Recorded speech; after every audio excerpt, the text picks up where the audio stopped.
Every year, millions of people set goals, new habits to build, skills to learn, projects to complete. And yet, despite the best intentions, many of these goals remain unfinished. Deadlines are pushed back, motivation fades. The excitement that once fueled action turns into guilt and frustration. Why? Because achieving goals isn't just about effort, it's about understanding how the brain works. Procrastination isn't just a bad habit, it's wired into human psychology. The brain prioritizes short-term comfort over long-term success, tricking us into postponing difficult tasks, chasing distractions, and underestimating how much time we actually have. Even the most disciplined people battle these internal roadblocks. The difference is, they've learned to recognize them, rewire their thinking, and work with their brains rather than against them. The Stoics understood this concept long before modern psychology confirmed it. Marcus Aurelius warned against waiting for inspiration, reminding himself that action, not hesitation, defines a person's character. Seneca saw how perfectionism leads to inaction, teaching that it is better to begin imperfectly than to delay endlessly in search of the right moment.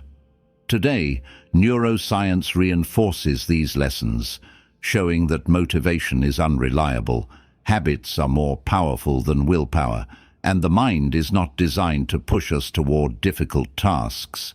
It is designed to avoid them. In this episode, we're breaking down the hidden psychology of procrastination, why the brain resists action, why motivation fades, and why even the most ambitious goals can feel impossible. More importantly, we'll explore practical strategies to overcome these mental traps, rewire thought patterns, and make productivity effortless. The problem has never been a lack of ambition. It's a lack of understanding how the mind resists action and how to counter it.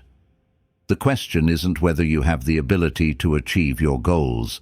The question is, will you take control of your mind before it convinces you to wait just one more day?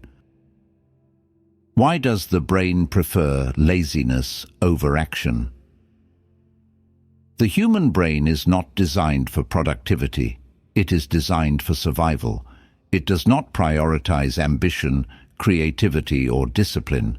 Instead, it seeks efficiency, conserving energy wherever possible. This is why taking action, especially on difficult tasks, feels like an internal battle. The brain sees effort as a potential threat, something that drains resources, and so it instinctively resists. This resistance is not laziness in the traditional sense, it is biology at work. Neuroscience explains this through the energy conservation principle. The brain is responsible for running every function in the body, and it operates on limited energy. To prevent unnecessary exertion, it favors habitual behaviors, actions that require little thought or decision-making. This is why scrolling through social media feels effortless, while sitting down to work on a challenging task feels overwhelming. One action follows a familiar neural pathway, requiring minimal energy, while the other demands focus, willpower, and cognitive strain. The brain's default setting is to choose the easier route. Another major factor is the dopamine reward system. Dopamine is the neurotransmitter responsible for motivation and pleasure. The brain releases it when we accomplish something, but it also rewards us for instant gratification, quick, easy pleasures like eating junk food, watching short videos, or browsing distractions. When given a choice between a long-term goal with a delayed reward and an immediate, effortless pleasure, the brain is naturally drawn to the latter. This is why working toward meaningful goals feels so difficult. It lacks the instant dopamine hit that quick distractions provide. The Stoics understood this long before neuroscience confirmed it.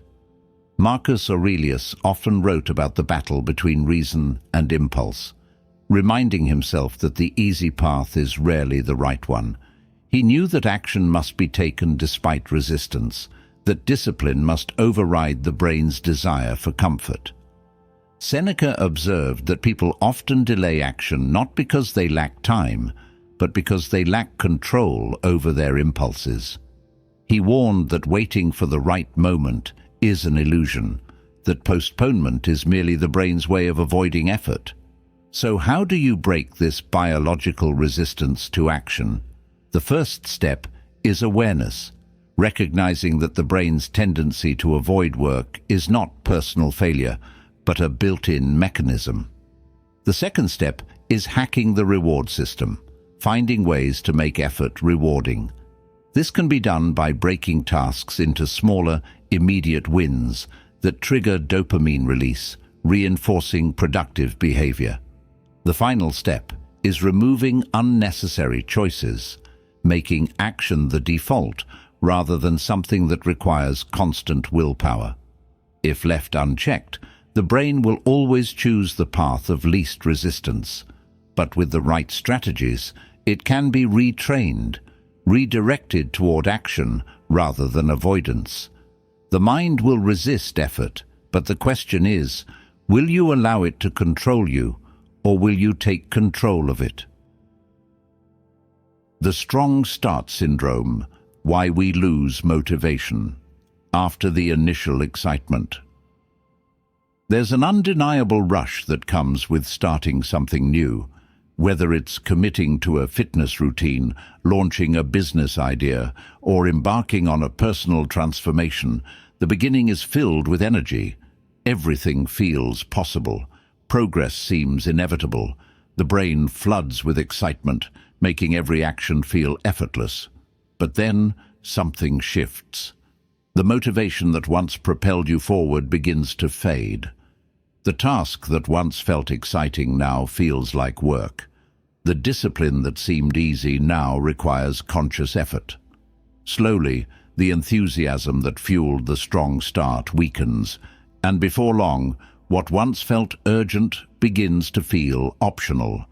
This is where most people stop, not because they lack ability, but because they mistook the first wave of excitement for long-term motivation. The reason for this shift lies in how the brain processes reward and effort. When we begin something new, the brain releases dopamine, the chemical responsible for motivation and pleasure. This surge creates an illusion, an internal high that makes effort feel good. The novelty of a new habit, project or goal is enough to keep action consistent without much resistance. But as days pass, the brain adapts. The initial excitement wears off, dopamine levels drop, and the effort that once felt natural starts to feel like a burden.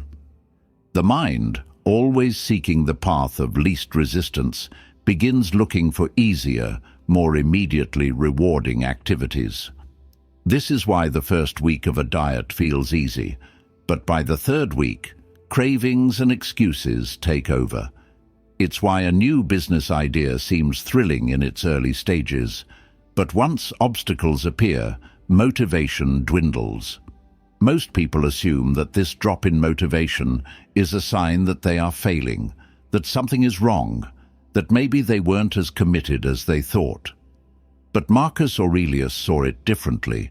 He understood that motivation is unreliable, fleeting by nature, and that waiting for inspiration is one of the greatest traps of the mind.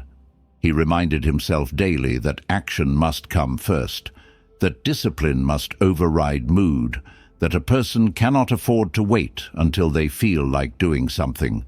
They must simply do it. His philosophy was simple. The body must obey, regardless of how the mind tries to resist. If he waited for motivation, he would accomplish nothing. Seneca went even further, seeing the cycle of excitement and decline as a test, a way to separate those who truly commit from those who merely enjoy the idea of progress. He warned against those who only work when they feel inspired, reminding them that progress is not made in moments of enthusiasm, but in the quiet, difficult hours when effort is the only thing left to rely on. He believed that true discipline begins where excitement ends, and that those who only act when motivation is high will forever find themselves stuck in cycles of starting and stopping, never truly moving forward. But what makes the difference between those who continue after motivation fades and those who quit? It is understanding that the drop in excitement is not a failure. It's an inevitable part of the process. Those who succeed do not wait for motivation. They build habits that keep them moving, even when they don't feel like it. They anticipate the loss of enthusiasm and prepare for it. Instead of relying on a surge of energy to push them forward, they create systems that make action a non-negotiable part of their day. This means shifting the focus from feelings to structure. Consistency must override intensity. A person who exercises every day, even for 10 minutes, will always achieve more than the one who trains for hours, but inconsistently. Effort does not need to be extreme. It needs to be reliable. Progress must be visible. The brain craves reward, and without seeing progress, motivation will collapse. Tracking even the smallest wins, pages written, hours studied, workouts completed, triggers the brain's reward system, reinforcing the habit and keeping momentum alive. Habits must be stronger than moods.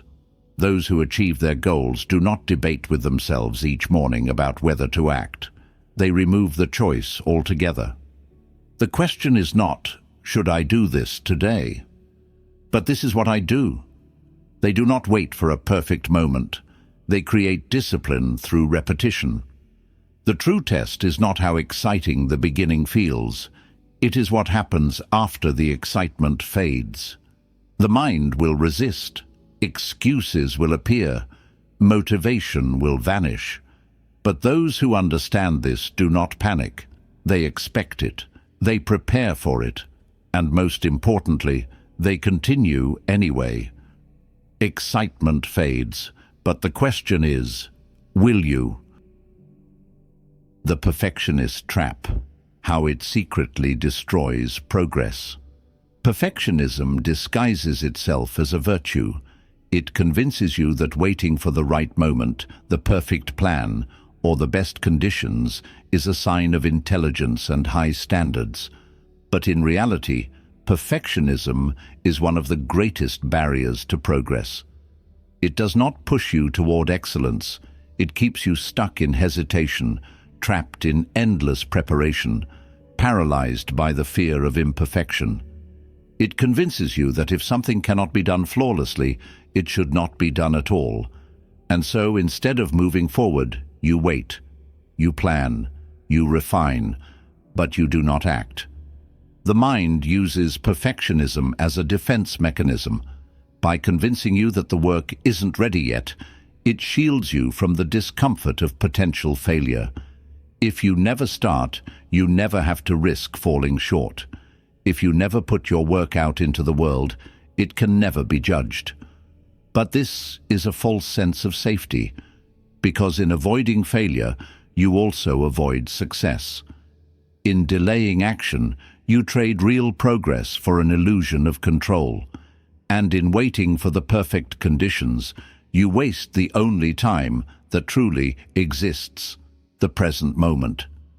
Marcus Aurelius understood that hesitation in the face of imperfection is a form of self-sabotage. He reminded himself constantly that the world does not wait for perfection. It moves forward regardless of whether one is ready. He wrote, "You could be good today, but instead you choose tomorrow." He saw how easily people convince themselves that they will begin later when they are more prepared, when the conditions align. But he knew that later is an illusion, that the only time to act is now. Seneca went further, warning that those who fear imperfection end up achieving nothing at all. He recognized that no book, no idea, no action will ever feel completely finished or flawless. He believed that hesitation caused by perfectionism is often just fear in disguise, the fear of criticism, the fear of mediocrity, the fear of not being enough.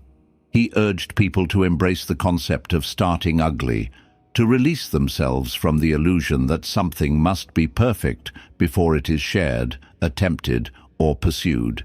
It is better to begin imperfectly than to never begin at all.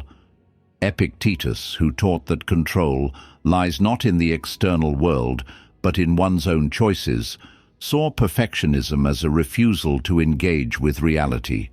He believed that waiting for the ideal circumstances was nothing more than an excuse, a way to avoid the discomfort of taking responsibility. He taught that action shapes ability, not the other way around. Mastery does not come from waiting until one is ready. It comes from beginning, failing, adapting, and improving over time. This principle is more relevant today than ever. In an age where social media presents polished versions of success, where people compare their first steps to someone else's finished masterpiece, the illusion of perfection is stronger than ever. It convinces people that unless they can produce something extraordinary, they should not try at all. It keeps them rewriting the first page of a novel instead of finishing the story. It makes them spend months designing a plan instead of taking the first step. It tricks them into believing that real work can wait, while they fine-tune the idea of progress rather than engaging with the reality of it. But those who achieve great things do not wait for perfection. They move forward despite imperfection. The painter does not wait until they are a master to pick up the brush. They begin, they fail, they learn. The athlete does not train only when they feel strong. They train even when the results are slow, because progress is made in repetition, not in ideal conditions. The lesson is clear. Excellence is not a prerequisite for action. Action is a prerequisite for excellence. Marcus Aurelius reminded himself that hesitation is a choice, not a necessity. Seneca warned that waiting for perfection is the quickest way to waste a lifetime. Epictetus saw that true power lies in those who act despite uncertainty. The world does not reward those who wait. It rewards those who start, refine, and improve along the way. So the question is not when you will be ready, but why you are still waiting. Emotional versus logical decision-making. Who's really in control? Every decision you make is a battle between two forces, emotion and logic. One is impulsive, driven by fear, excitement, and immediate gratification.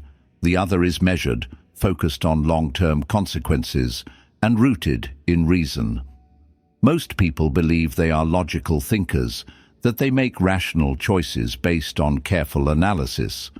But in reality, emotions often sit in the driver's seat, steering actions before logic even has a chance to intervene. The mind, left untrained, defaults to what feels right, not necessarily what is right. This is why people abandon workouts after a bad day, spend money they don't have for a fleeting sense of comfort, or avoid difficult conversations because they fear discomfort. It is why procrastination takes over when a task feels overwhelming, even when logic knows that delaying will only make it worse. The emotional mind reacts to now, while the logical mind considers later. But in the absence of discipline, emotion wins because it speaks the loudest. Marcus Aurelius understood this struggle intimately. He wrote constantly about the need to separate thought from feeling, to ensure that action was dictated by reason rather than impulse. He reminded himself that just because something feels urgent does not mean it is important, and just because something feels difficult does not mean it should be avoided. He trained his mind to pause before acting, to question whether a reaction was based on clarity or simply a temporary emotional state. This ability to slow down, to challenge knee-jerk responses, was the foundation of his self-mastery. Seneca, in his reflections on human behavior, observed how often people allow emotions to distort their judgment. He saw how anger leads to regrettable words, how excitement leads to overcommitment, how fear leads to missed opportunities. He believed that true wisdom comes from recognizing these patterns and training oneself to pause before acting. He advised a simple but powerful practice. When emotions rise, delay action. This does not mean ignoring feelings, but allowing time for logic to take control before making a decision. Epictetus took a more direct approach, teaching that those who are ruled by emotion are not truly free. He saw that a person who cannot control their reactions, who explodes in anger, who gives in to every impulse, who allows fear to dictate their choices, is a slave to their emotions. To him, freedom was not found in external circumstances, but in the ability to govern oneself. He taught his students to observe their thoughts like a third party, to step back from their own emotions and analyze them as if they were watching someone else. Why am I feeling this? Is this reaction helping me? What would I advise a friend to do in this situation? These questions create space for logic to enter before emotion takes over. Modern psychology echoes these ancient insights. Studies on cognitive biases show that people consistently overestimate the importance of emotions in decision-making. The hot-cold empathy gap explains why individuals who are calm often make completely different choices than when they are emotional. The mind, when under stress or excitement, narrows its focus, prioritizing immediate relief over long-term benefit. This is why emotional decisions often feel right in the moment, but lead to regret afterward. So, how does one regain control? The answer is deliberate awareness. Pause before acting. When an emotion is strong, wait. Let logic have a chance to speak before making a decision. Train the brain to focus on long-term consequences. Ask, will this matter a week from now? A year from now? Create systems that override impulse. If logic says you need to exercise but emotions want comfort, remove the need for debate. Set the gym clothes out to the night before. Make the first step automatic. The Stoics did not believe in suppressing emotion. They believed in mastering it. Marcus Aurelius trained himself to act based on principle, not passing moods. Seneca observed his emotions before reacting, ensuring that his decisions served his future, not just his present. Epictetus saw that true strength lies not in controlling the world, but in controlling oneself. The mind will always have two voices, one driven by fleeting emotion, the other by reason. The question is, who are you allowing to make your decisions? The danger of big goals, why they feel impossible to achieve. Ambition fuels progress, but when a goal feels too large, too distant, or too overwhelming, the mind resists. The bigger the vision, the heavier the weight of expectation. A person looks at their dream, a career change, writing a book, mastering a skill, and instead of feeling inspired, they feel stuck. The path seems unclear, the journey too long, the work required too much. And so, rather than starting, they hesitate, they overthink, they wait. Not because they lack ability, but because they have made the mistake of looking at the mountain instead of the next step. The mind struggles with abstract goals. It does not process, I want to become financially independent, the same way it processes, I need to save $10 today. It does not handle, I want to be in the best shape of my life, the same way it handles, I will do 20 minutes of exercise right now. The brain is designed to focus on immediate, tangible actions, what can be done now, not vague, distant ambitions. This is why so many people set big goals yet fail to act. The vision is clear, but the process is undefined, and when the path is unclear, procrastination takes over. Marcus Aurelius understood that great things are built piece by piece. He reminded himself not to focus on the enormity of a task, but on the smallest action available in the moment. "Do what is in front of you," he wrote. He did not allow himself to be overwhelmed by the weight of responsibility. Instead, he approached each day with a practical mindset, knowing that action, no matter how small, is always within reach. Seneca saw that people often defeat themselves before they begin. They imagine a goal in its final form, and, feeling unworthy or incapable, they hesitate. He believed that progress is made not by waiting for the confidence to begin, but by beginning and allowing confidence to follow. He taught that rather than focusing on how much remains to be done, one should focus on what can be done now. While we wait for life, life passes. Action is the cure for hesitation. Epictetus took a different perspective. He believed that those who become overwhelmed by large goals do so because they are too attached to the outcome rather than the process. He saw that fulfillment is not in achieving a final result, but in the daily discipline of effort. The weight of a big goal disappears when one stops obsessing over when it will be completed and instead focuses on what can be done today. He advised his students to treat every task as if it were the only task, to give full attention to what was within their control and let the long-term results take care of themselves. Modern psychology confirms this ancient wisdom. Studies show that the brain struggles with long-term rewards. It prioritizes what is immediate over what is important. This is why the concept of small wins is so powerful. Each small accomplishment, no matter how minor, builds momentum, triggering the brain's reward system and reinforcing progress. Success is not a single moment of achievement. It is the accumulation of daily effort. So how does one overcome the paralysis of big goals? Break them down. Instead of saying, "I need to write a book," say, "I will write 300 words today." Focus on today's action, not the end result. Thinking too far ahead creates anxiety. The only step that matters is the next one.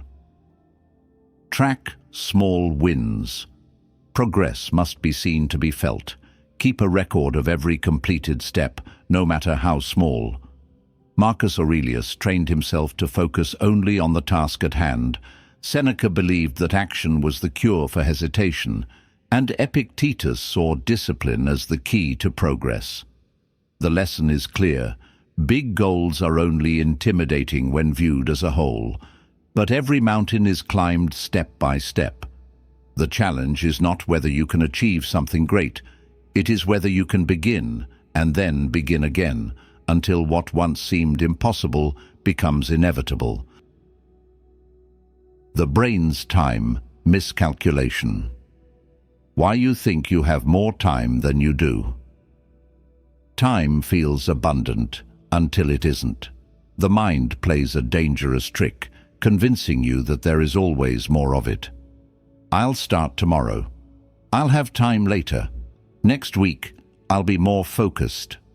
And so, plans are postponed, important work is delayed, and life moves forward while action remains stuck in waiting. The brain creates the illusion that time is infinite, yet experience proves otherwise. Deadlines arrive faster than expected. Opportunities slip away unnoticed. The future that once seemed distant becomes the present, and suddenly, time is no longer on your side. This miscalculation is deeply wired into human psychology. The mind struggles to comprehend the passage of time accurately. It underestimates how quickly the future becomes the present and overestimates how much can be done later. This is why people assume they can finish a project in an unrealistic time frame, why they think they will feel ready in the future, why they delay important tasks, believing there will be a better moment to begin.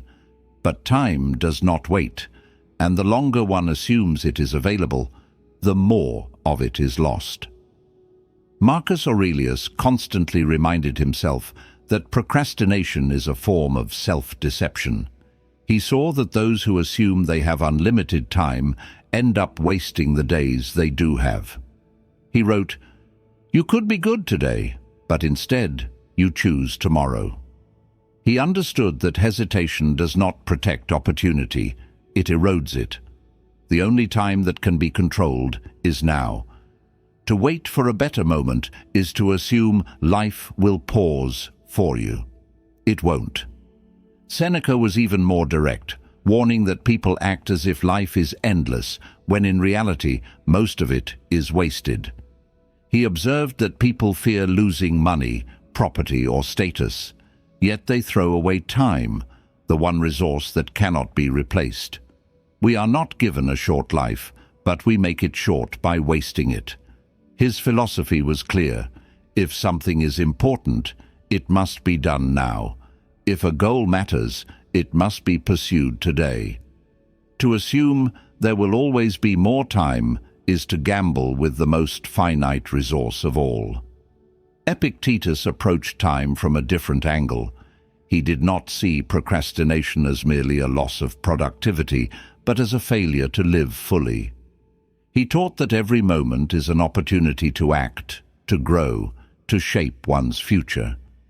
To delay is not just to waste time, it is to postpone life itself. He encouraged his students to stop asking whether they were ready and instead ask, "What is stopping me from acting right now?" He knew that hesitation was not a result of poor timing, but of fear, the fear of imperfection, the fear of discomfort, the fear of failure. But life doesn't pause for hesitation. Modern psychology confirms this ancient wisdom. Studies show that people suffer from time discounting, a cognitive bias that makes the future feel abstract and distant. This is why deadlines feel far away until suddenly they are urgent. It is why people assume they will have more discipline, more motivation, more time later, yet when later arrives, the same excuses remain. The solution is not to wait for time to feel urgent, but to treat every moment as if it already is. So how does one break free from this illusion of time abundance? Set shorter deadlines. The brain responds to urgency. Give yourself artificial constraints. What would take months can often be done in weeks when approached with intensity. Use the compressed time technique. Ask yourself, if I only had half the time to complete this, what would I do differently? This forces clarity, removing procrastination disguised as preparation. Stop assuming later will be easier. It won't. The future version of you will have the same distractions, the same doubts, the same challenges. The only way to change outcomes is to change action, now. Marcus Aurelius refused to wait for the right moment to act. Seneca saw procrastination as a theft of life, and Epictetus understood that hesitation is a choice. The lesson is clear. There is no later, no perfect moment, no ideal future. The only time to act is now. And if you do not take control of your time, time will take control of you. The power of environment. How to remove procrastination. Triggers. Most people assume that willpower is the key to productivity, that success is simply a matter of self-discipline and internal motivation. But what if the real battle is not inside the mind, but in the world around you? Environment shapes behavior more than willpower ever could. A person surrounded by distractions will struggle to focus, no matter how determined they are. A workspace cluttered with interruptions will override even the strongest work ethic. The truth is, procrastination is often not a personal failure, but a reflection of an unoptimized environment. The mind is constantly reacting to cues, subtle signals in the surroundings that either push it toward action or pull it toward distraction. A phone within arm's reach, a social media tab left open, a couch more inviting than a workspace. All of these make procrastination the default choice. People don't check their phones 100 times a day because they intend to waste time. They do it because the phone is there, constantly triggering an automatic response.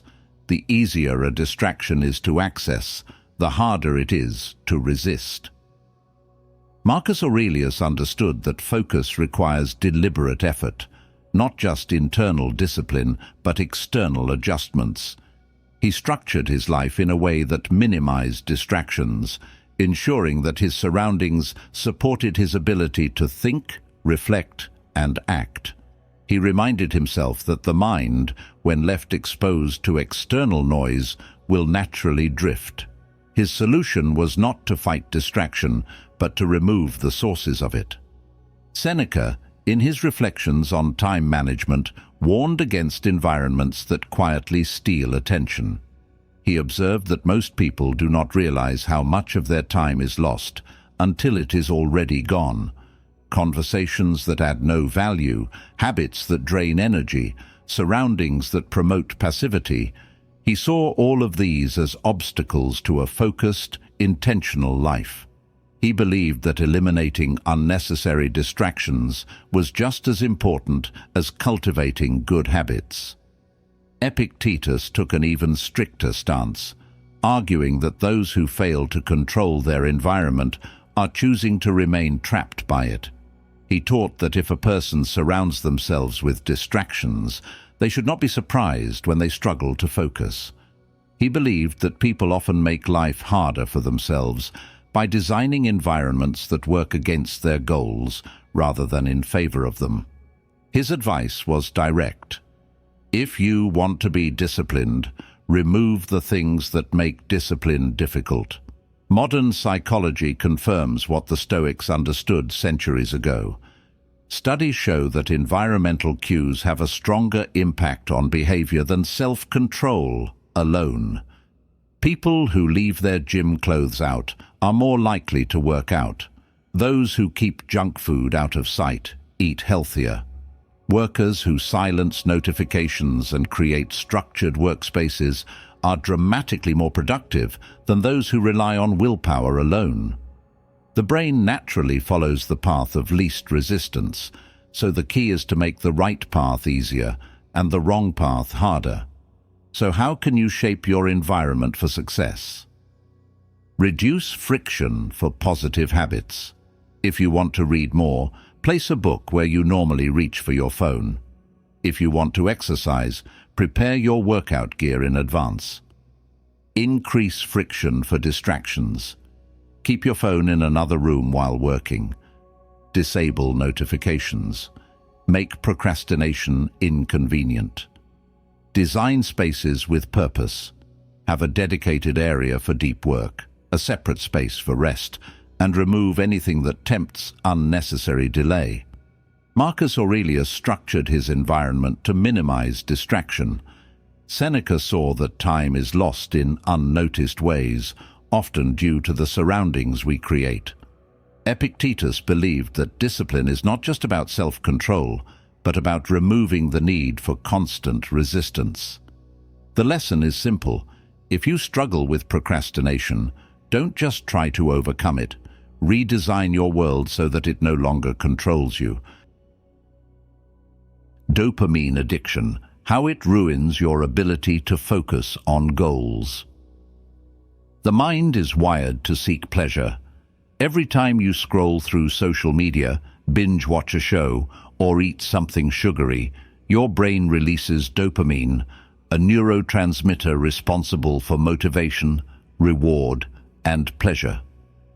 This system is not inherently bad. In fact, it's what drives humans to achieve, create, and explore. But in today's world, where instant gratification is available at every turn, dopamine has become a trap. Instead of fueling progress, it now fuels distraction.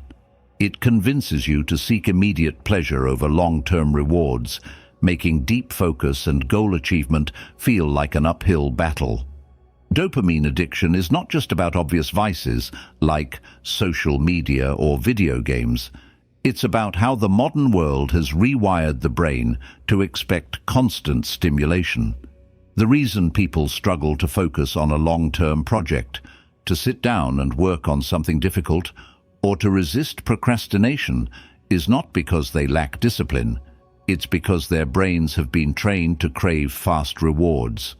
The moment a task feels too slow, too difficult, or not immediately rewarding, the brain instinctively searches for a quicker source of pleasure, checking messages, refreshing a feed, opening another tab.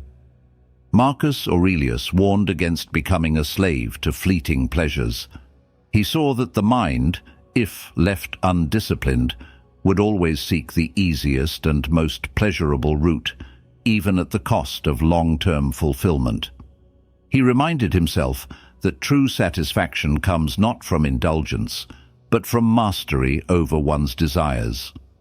He understood that what feels good in the moment is often what weakens the will over time.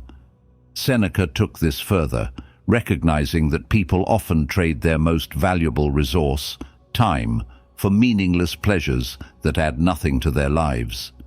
He saw that the pursuit of quick gratification blinds people to their own potential, keeping them endlessly entertained but never fulfilled. He believed that true happiness is not found in chasing one dopamine hit after another, but in engaging deeply with life's challenges and pursuits. He warned against becoming addicted to distraction, noting that the greatest minds in history were not those who consumed endlessly, but those who created, reflected, and worked through discomfort. Epictetus, ever focused on self-discipline, taught that those who cannot control their desires will always be controlled by them. He understood that dopamine-driven habits do not just waste time, they weaken the mind's ability to concentrate, endure discomfort, and achieve meaningful goals. He advised his students to practice delayed gratification, to consciously resist easy pleasures in favor of long-term growth. To him, the ability to sit with discomfort, to work through boredom, to focus without needing constant entertainment, was the ultimate form of freedom. Modern neuroscience confirms what the Stoics understood. Studies show that overexposure to high dopamine activities, endless scrolling, video games, junk food, rewires the brain to crave immediate rewards, reducing patience, focus, and willpower. People who constantly chase fast pleasure struggle to stay engaged with anything that requires sustained effort. The ability to work deeply, to concentrate, to push through difficult tasks is directly weakened by the overconsumption of instant gratification. So, how can you reset your brain and reclaim your ability to focus? Reduce exposure to artificial dopamine spikes, limit social media, minimize mindless entertainment, and resist the urge for constant stimulation. Increase tolerance for boredom and discomfort. Train your brain to focus on difficult tasks without needing immediate rewards. Create a dopamine reset. Spend time in activities that require deep attention, reading, learning, problem-solving, without the interference of constant digital stimulation. Marcus Aurelius resisted indulgence, understanding that discipline is the path to strength. Seneca saw that a life of distraction is a life wasted. Epictetus believed that those who cannot control their desires are not free. The lesson is clear. Dopamine should be a tool for motivation, not a trap for distraction. If you do not take control of what stimulates your brain, the modern world will do it for you, and it will keep you entertained, but never fulfilled. The 2-minute rule: how to start anything with zero resistance. The hardest part of any task is the first step. The brain resists starting because it sees the full weight of the work ahead: hours of effort, potential frustration, the uncertainty of whether success is even possible. This is why procrastination thrives. Not because people are incapable, but because the act of starting feels overwhelming. The solution is not to wait for motivation, nor is it to force sheer willpower. It is to lower the resistance so much that the mind has no excuse not to act. This is where the 2-minute rule comes in. The principle is simple. If a task feels too big, commit to just 2 minutes of it. Instead of thinking I need to write a full chapter, commit to writing 1 sentence. Instead of I have to work out for an hour, just do 1 push-up. Instead of I need to clean the entire house, just pick up 1 item. The goal is not immediate completion. It is simply to start. Why does this work? Because the biggest obstacle to productivity is inertia. The longer a task is avoided, the heavier it feels. But once movement begins, resistance weakens. This is known as the Zeigarnik effect. The brain dislikes unfinished tasks, meaning that once something is started, the mind naturally wants to continue. Most people find that after the first 2 minutes, momentum takes over. 1 sentence turns into a paragraph, 1 push-up turns into 10, 1 cleaned item turns into an organized room. The hardest part is always the first step, but after that, the mind shifts from avoidance to engagement. Marcus Aurelius understood that waiting for the right moment to begin is self-deception. He reminded himself constantly that hesitation is a trick of the mind, that the time to act is always now. He wrote, "At dawn, when you have trouble getting out of bed, tell yourself, I am rising to do the work of a human being." He saw that the mind resists effort, but action, no matter how small, breaks the cycle of avoidance. Seneca took a similar approach, seeing hesitation as the enemy of progress. He warned that the longer one delays action, the harder it becomes. His solution was direct: start before you feel ready. He believed that people wait too long, overthinking, analyzing, fearing imperfection, when in reality, action itself dissolves doubt. He knew that even the grandest achievements begin with a single movement, and that perfection is never the requirement, only progress is. Epictetus saw that the key to self-mastery is breaking through mental resistance. He observed that people often fail, not because the task is difficult, but because their perception of it is exaggerated. His advice was clear: when facing hesitation, reduce the task to its smallest possible action. By doing so, the brain is tricked into engaging rather than resisting. Modern psychology reinforces this wisdom. Studies show that once a person commits to a small action, they are significantly more likely to continue. The 2-minute rule is effective because it bypasses the mind's tendency to overthink, replacing procrastination with effortless momentum. So how can this be applied? If writing a report feels overwhelming, write 1 sentence. If going to the gym feels too hard, put on your workout clothes. If reading a book seems like too much, read just 1 paragraph. The goal is not to rely on motivation, it is to eliminate excuses. Marcus Aurelius acted despite hesitation. Seneca believed that starting is more important than planning, and Epictetus saw that small actions lead to great outcomes. The lesson is clear: getting started is the hardest part, but once you do, everything else becomes easier. Motivation is a myth, the real secret to staying consistent. People often believe that success is about motivation, that those who achieve great things are simply more inspired, more driven, more passionate. But this is an illusion. The truth is, motivation is unreliable. It comes and goes. Some days, it's easy to take action. Other days, everything feels like a struggle. And this is where most people fail, not because they lack ability, but because they rely on a feeling that was never meant to last. The mind is wired to seek comfort. When motivation is high, action feels effortless. But when it fades, the brain defaults to avoiding effort. This is why so many people start strong, but struggle to maintain consistency. The reality is, those who succeed do not act because they feel motivated. They act because they have trained themselves to act regardless of how they feel.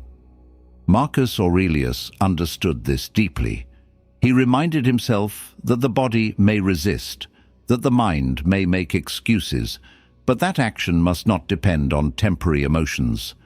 At dawn, when you have trouble getting out of bed, tell yourself, "I am rising to do the work of a human being."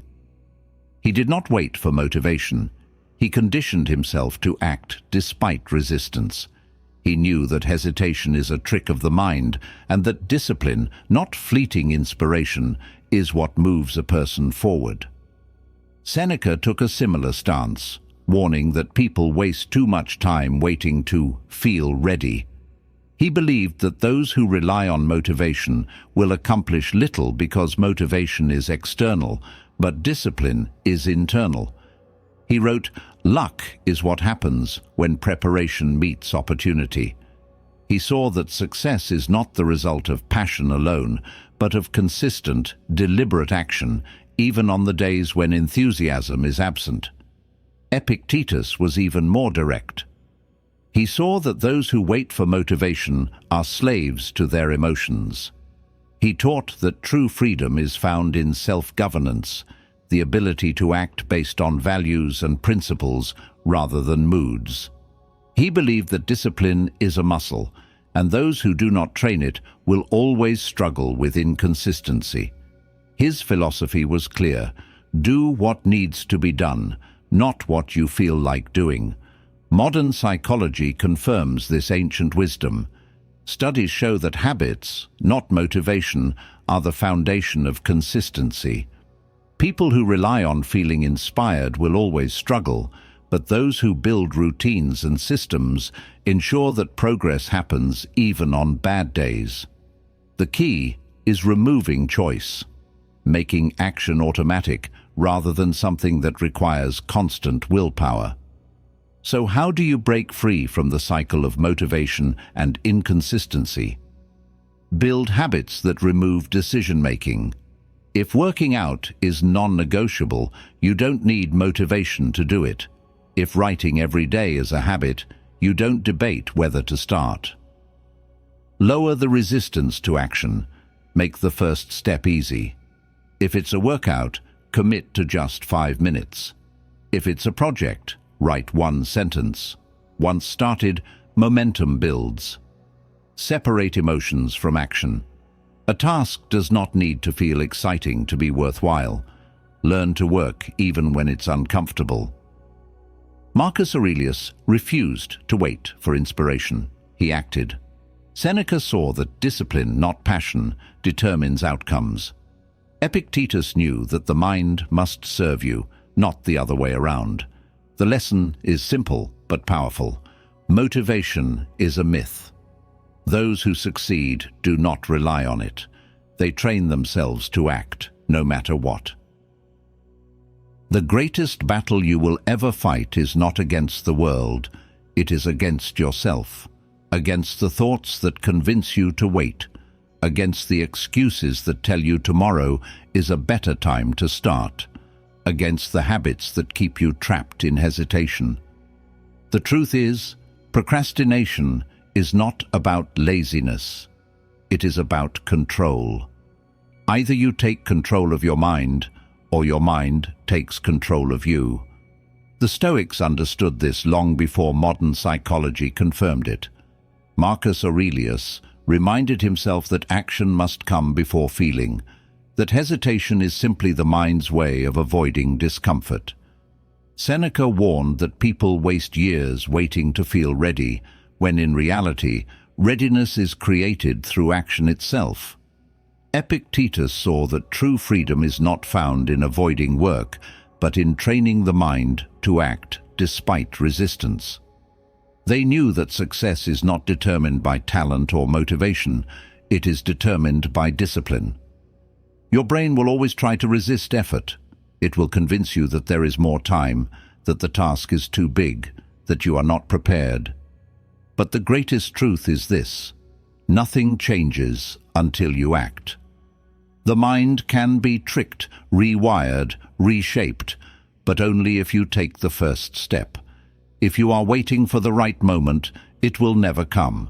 If you are waiting for motivation, it will fade.